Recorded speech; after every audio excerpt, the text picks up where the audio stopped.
इसको देखिए जो बिल पास हुआ। नहीं, देखिए, हमारी मातृशक्ति को आगे बढ़ावा देना बहुत अच्छी बात है, परंतु उसके साथ साथ सरकार को एक बात हमेशा याद रखनी चाहिए, यत्र नार्यस्तु पूज्यन्ते रम्यन्ते तत्र देवता।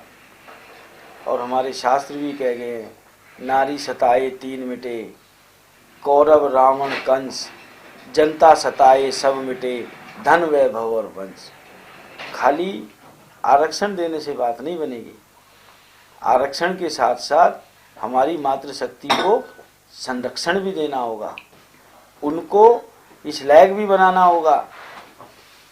खाली नारे से बात नहीं बनेगी कि बेटी बचाओ बेटी पढ़ाओ, और बेटी जब पढ़ने के लिए कॉलेज में जाए तो वो बेटी गोली खाए और गोली खा के अपने घर में वापस आ जाए, अपनी नाकामयाबी सरकार छुपाए। चर्चा ये होनी चाहिए थी कि क्राइम क्यों हुआ, वो निकिता बेटी क्यों मारी गई, वहां पर पुलिस की व्यवस्था क्या थी, कॉलेज में एग्जाम देने जा रही है बेटी, सुरक्षा की व्यवस्था क्या थी। सरकार सरकारी स्कूल कॉलेज बंद कर रही है, गांव के लोग पंचायत लेके जाते हैं, उनको मंत्री कहते हैं नहीं आप बेचिंत रहिए, हमने स्कूल बंद कर दिया है, बेटियों को आने जाने में परमिशन नहीं होगी, आपके स्कूल में बच्चे नहीं थे और हम बसें लगाएंगे। आप भाई साहब इन कागजों पे तो कुछ भी कह लो, धरातल पे आप कुछ नहीं कर पा रहे। एक राइट टू रिकॉल का बिल भी जो है वो पास किया गया, आपको लगता है कोई सुधार होगा उससे? देखिए साहब, हमारे देहाती में कहावत है, गरीब की जोरू सबकी भाभी। आप राइट टू कॉल करिए, अच्छी बात है, पर जो हमारी लोकतंत्र की सबसे छोटी इकाई है और सबसे सक्षम इकाई है, आप सारी चीज उस पर क्यों थोप रहे हैं? आप विधायकों पे क्यों नहीं थोप रहे ये चीज? आप सांसदों पे क्यों नहीं थोप रहे ये चीज? आप पढ़ाई का लेके आए एजेंडा के 10वीं पास होना चाहिए, बहुत अच्छी बात है। पढ़े लिखे सरपंचों, पढ़े लिखे निगम पार्षदों, पढ़े लिखे मेयरों, बहुत अच्छी बात है। अब आप देखिए, आपने 10वीं का पार्षद के लिए कर दिया, उस एक जिले का मेयर या जिला परिषद प्रमुख या ब्लॉक प्रमुख या सरपंच 10वीं पास है, पता लगा मंत्री आपने बना दिया अंगूठा टेक, क्योंकि विधायक के लिए तो आपने रखा नहीं। आप सिर्फ इस छोटी इकाई पे ही अपनी चीज क्यों थोप रहे हैं कि छोटे पे आपका जोर चल रहा है, जितने मर्जी डंडे मारी जाओ। आपको 10वीं का कानून लाना था पंच सरपंचों के लिए, नगर निगम पार्षदों के लिए। मैं समझता हूं आपको विधायकों के लिए ग्रेजुएट का लाना चाहिए था, एमपी के लिए पोस्ट ग्रेजुएट का लाना चाहिए।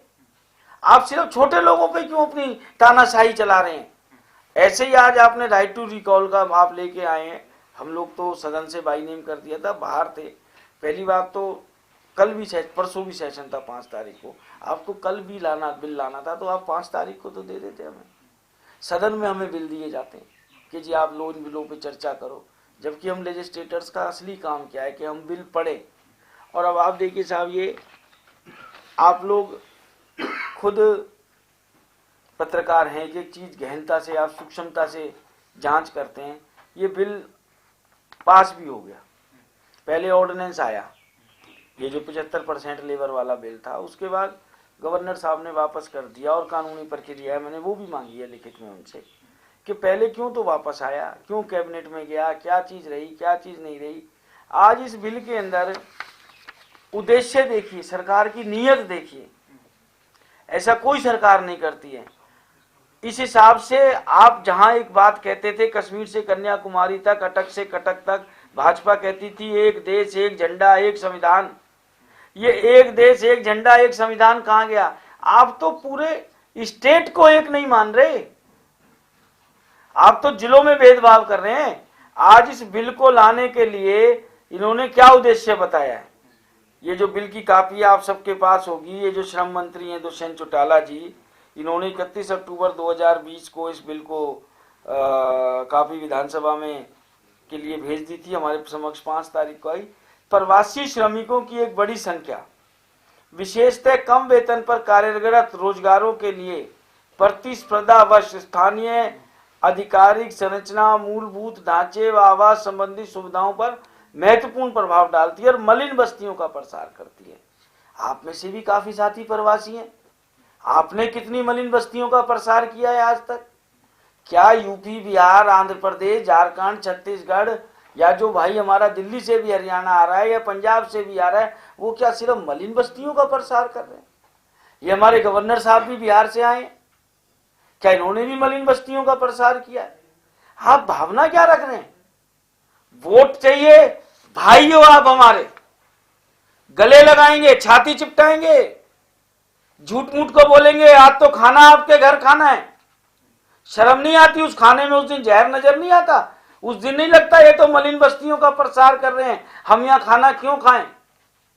उसके बाद प्रवांचल प्रकोष्ठ बनाएंगे अपनी पार्टियों में, प्रवासी प्रकोष्ठ बनाएंगे अपनी पार्टियों में, और एक मंत्री जो प्रदेश अध्यक्ष बन गए, ओम प्रकाश धनखड़ जी क्या कहते थे कि नीतीश कुमार जी मेरे मित्र हैं।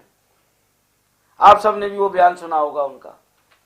और हरियाणा में महिलाएं कम हैं, पर 1000 पुरुष पे शायद 18 या 20 या 22 महिलाएं कम है, मुझे एग्जैक्ट डेटा याद नहीं है इस समय, कि मैं नीतीश कुमार जी को बोलूंगा और वो बिहार से लड़कियां भेजेंगे और यहाँ के जो युवकों की ब्याह शादी नहीं हुई उनसे शादी कराएंगे। मतलब हम नेता होके इतनी घटिया सोच कैसे रख सकते हैं? बहन बेटी तो हमारे लिए सर्वप्रथम होती है। उसके बाद मैं एक नियत की बात बता रहा हूँ। आपने कहा ना कि साहब इन्होंने महिलाओं के लिए कानून बनाया। कानून बनाने से बात नहीं बनेगी, सबसे पहले उसको अपने मन में धारना पड़ेगा, अपने मन में उतारना पड़ेगा। ये देखिए बीजेपी हरियाणा की वेरीफाइड साइट है फेसबुक की। बड़ौदा चुनाव में इनके पार्टी के प्रदेश अध्यक्ष क्या कहते हैं, मैं पूरा पढ़ के तो आपका नहीं बता पाऊंगा। योगेश्वर दत्त को माता बहनों का एक एक वोट हमारी बेटी निकिता तोमर को सच्ची श्रद्धांजलि होगी। मतलब आप हिंदू धर्म भी भूल गए। हिंदू धर्म में शास्त्र कहता है जब तक 13वीं ना हो जाए, किसी के घर में हवन ना हो जाए, मृत आत्मा की संतुष्टि ना हो जाए, आप जब तक कोई भी ऐसी अनगल बातें ना करें। और उस बेटी की कल 8 तारीख को 13वीं है, उससे पहले आप चल पड़े वोट मांगने, गिद्ध की तरह मांस नोचने। क्या ये शोभनीय कार्य है लोकतंत्र के अंदर? अरे आप पूछिए उसकी मां से, आप पूछिए उसके पिताजी से, आप पूछिए उसके भाई से, उसके मामा से, उनके दिलों पे क्या बीत रही होगी कि हमारी बेटी की शहादत इसलिए दी थी